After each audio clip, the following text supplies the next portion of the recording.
Olá pessoal, se vocês não me conhecem ainda, eu sou a Tamires, eu sou psicóloga e aqui nesse meu canal eu falo sempre sobre filmes e séries e faço uma análise psicológica aí dos personagens. Então fica aqui comigo agora, se você está acompanhando House of Dragons, vou falar só até o sexto episódio, então vai ter spoiler aqui sobre os personagens, então fica comigo para poder fazer essa análise juntos.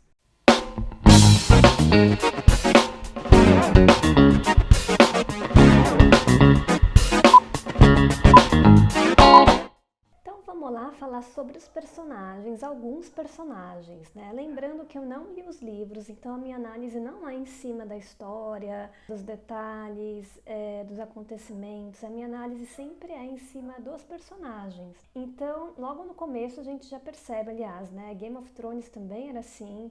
E agora em House of Dragons também. É uma história de família, né? É aquelas dificuldades ali em ter uma posição, então nós temos ali já o Trono de Ferro ocupado já pelo Viserys, né? E temos ali toda, né, a Targaryen é o poder ali, né? E a gente tem a questão do dragão, que eu acho que isso deixa bem pontuado, se a gente for trazer a simbologia do próprio dragão, né? Que é essa coisa de cuspir fogo, poder, né? Eles eram os únicos que dominavam isso ali e que, enfim, né, montavam nos dragões. Então isso dava uma sensação de poder ali para a família. E quando eu digo que é aquela coisa da família, porque é um querendo pegar o trono do outro, né? Então ali nós temos a personagem, né, uma das principais, que é a Rhaenyra. Então nós começamos com ela ali mais nova e temos ela agora mais velha, né? E aí nós temos uma necessidade dela de ocupar esse trono, né? De seguir os passos do pai. E nós vemos alguns personagens, né? Principalmente nessa série e dessa família, sempre nessa necessidade de compensação, né? Existe uma necessidade muito grande deles se compensarem, que a gente chama até de hipercompensação. Então a gente vê a Rhaenyra precisando sempre fazer esse movimento porque ela não é homem. E a gente sabe ali na série toda aquela dificuldade de uma mulher ocupar o trono. Como ela não é homem, ela tem essa dificuldade de conseguir estar sempre ali, suprindo. Essa foi a minha cachorrinha. Isso não só com a Rhaenyra, né? Então temos ali os personagens precisando sempre estar ali, demonstrando que tem que estar ali, que tem poder para estar ali. Mas a Rhaenyra eu trago ela, né, de exemplo, porque nós temos aquela cena com o Sir Criston e ele ali, para mim, na minha opinião, traz alguns traços ali meio narcisistas, do tipo eu tô aqui com ela, eu sou bom. Isso logo no começo a gente já percebe muito aquele jeitão dele ali, né, de lutar e de conseguir lá a posição para ser guarda ali dela no caso. E aí a gente vê bem aquela cena quando ele pede para ela ir embora e não sei o quê, e aí ela diz não, né, que a coroa para ela é mais importante. Então a gente já vê uma questão que a imagem dele não é tão importante assim, ele já se sentiu mais rebaixado. E aí depois naquela cena do casamento, que foi horrível, né? Aquela cena ali das comemorações do casamento, a gente vê ali que ele agrediu ali o rapaz justamente porque ele falou da imagem dele. Não, você é o amante, eu sou o amante, né? E tá tudo certo entre a gente, mas ele não queria ter essa posição de amante. Isso feriu muito o ego dele ali, na minha opinião. Então isso faz com que a gente faz essa leitura dele pós ali também 10 anos, né, dele continuar ali junto com a rainha e tal. E lógico que ele segue muito ali os padrões da guarda, então ele ia se matar de que a guarda, né, ele fez algo errado e tal. E a gente não soube por quê, na verdade uma dúvida minha, porque que ele tá vivo ainda, né? Porque eu não sei como que o rei deixou aquele cara tá vivo, mas ele continua ali fiel e leal à rainha, porque eles acabam sendo cúmplices ali, né? De um saber o segredo do...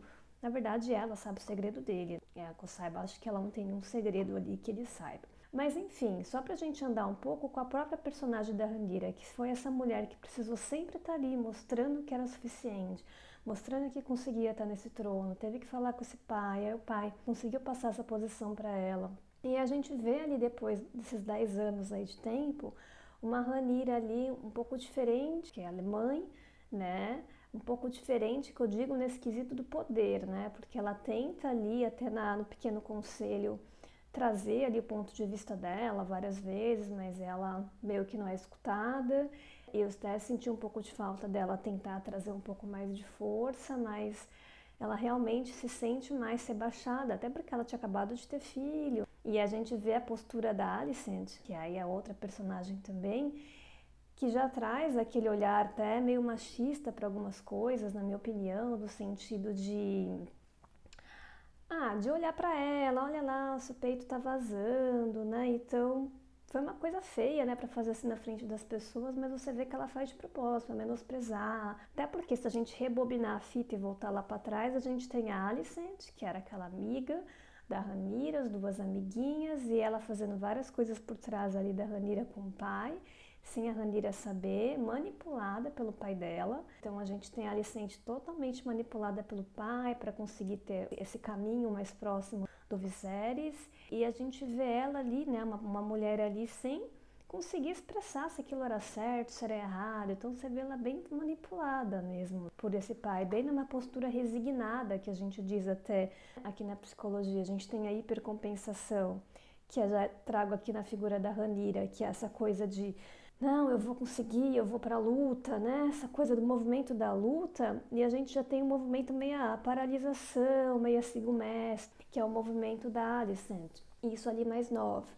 E aí isso vai seguindo, né, até que ela descobre que a Rhaenyra mentiu para ela e, na minha opinião, essa quebra da confiança delas foi algo que foi o primórdio de tudo, né, de tanto da Rhaenyra perder a confiança nela, falar, como assim você vai casar com meu pai, não tô sabendo, e dela ter tido ali relações sexuais até com o Sir Criston e ela não ter contado para Alicent, né, até não, imagina, juro que eu nunca fiz nada disso. Então a gente tem esse olhar ali que a quebra da confiança das duas foi muito abalada e não existe mais amizade entre elas.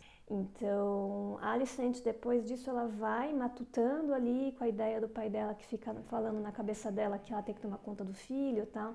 Isso vai matutando na cabeça dela ao ponto dela tomar as rédeas aí para algumas situações. Ou seja, ela na verdade tem uma postura diferente depois de 10 anos, você vê ela mais ali empoderada, mandando, né? O Viserys parece ali meio paralisado ali também, né, deixando a mulher comandar praticamente ali o pequeno conselho, mas ela não deixa de estar por trás naquela voz do pai dela, por mais que o pai dela não estivesse por lá, olha o que foi internalizado dentro dela, o medo, né, o medo que os filhos dela iam morrer, que a Rhaenyra ia matar os filhos. Então na nossa vida a gente também age assim, às vezes os nossos cuidadores lá atrás, pessoas, eu estou falando cuidadores, mas pode ser pai, mãe, professores, pode ser amigos, pode ser qualquer coisa. Pessoas que falaram coisas pra gente no passado, a gente vai internalizar, ainda mais uma figura de pai, que ela confiava muito nele. Então ela internaliza isso ali de nova até hoje, né? Então ela está sempre ali com essa vozinha guiando os passos dela, para que ela tenha ali aquelas estratégias ali meio manipulatórias, também parecido com o pai, para conseguir fazer com que os filhos dela sejam mais bem vistos, até porque ela se sente bem ameaçada com os filhos da Rhaenyra, né? E aí também vem esse lado dela de menosprezar os filhos, porque não são os filhos do pai, né? E que é do guarda, né? Até porque isso não é, ninguém tem certeza, mas enfim, as pessoas comentam. E aí vem, né, essa dorzinha lá, tipo, vou dar uma cutucada, vou cutucar ali. Então, a gente tem uma dor ali por trás, uma dor que não foi falada. Ela sentiu essa dor lá de trás, na minha opinião, da história da confiança toda. E aí ela nunca falou dessa dor para a Rhaenyra, nunca conversou, ela guardou para dentro dela. E aí faz com que ela tenha esses comportamentos também hipercompensatórios. Ela começa a mudar a postura dela, já não é mais aquela figura resignada. Ela já começa a dar aqueles cutucão, né, fazer um pouco de bullying ali também. Então a gente tem um pouco dessa Alicent ali movendo, porque existe uma dor por trás, né, uma dor que não foi falada.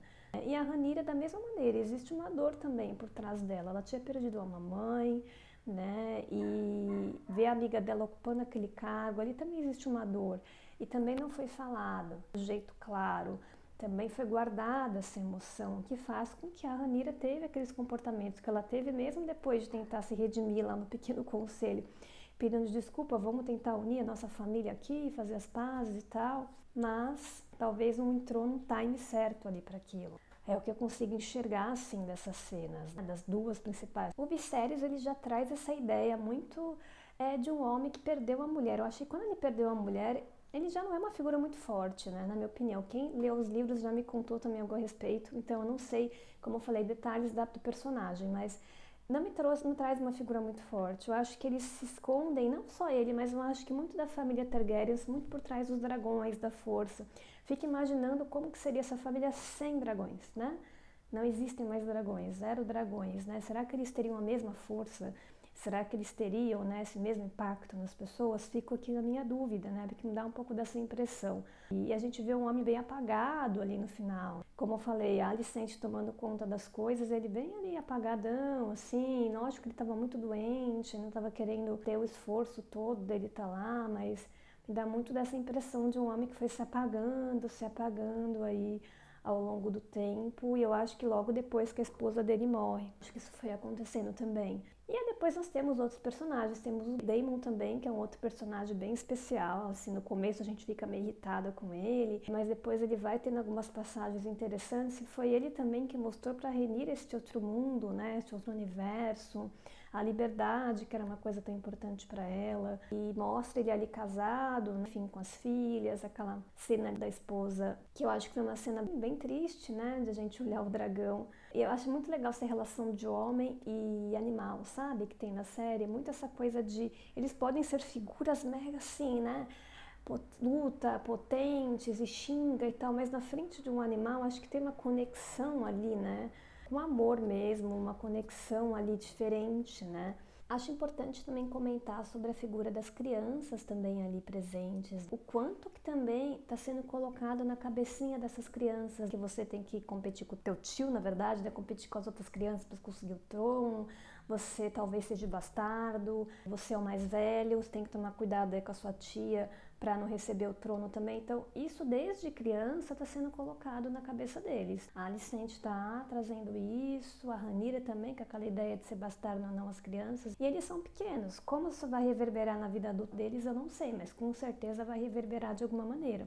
A gente tem aquele menino que não conseguiu dragão, tem essa coisa do dragão, ah, você tem dragão, você não tem dragão, então tem aquela necessidade. Olha como o dragão ele acaba preenchendo esse espaço, que o dragão representa esse símbolo da força e de ser um Targaryen. E aí traz essa ideia de eu não tenho, então falta alguma coisa para mim, eu não sou igual às outras pessoas. Então isso também dentro dessa criança já está sendo formulado algumas ideias ali, que com certeza vai fazer com que eles tenham algum comportamento aí na vida adulta, que eu tô curiosa para saber como vai ser. Então é isso, né, minha pequena análise sobre os personagens. Comenta aqui o que vocês acharam também da saúde mental dos personagens mesmo, esse olhar bem para a parte psicológica mesmo, né? O que vocês tiveram de insight? Comentam aqui e depois logo mais, quando chegar no finalzinho da série, eu vim aqui comentar sobre os outros episódios. Até mais!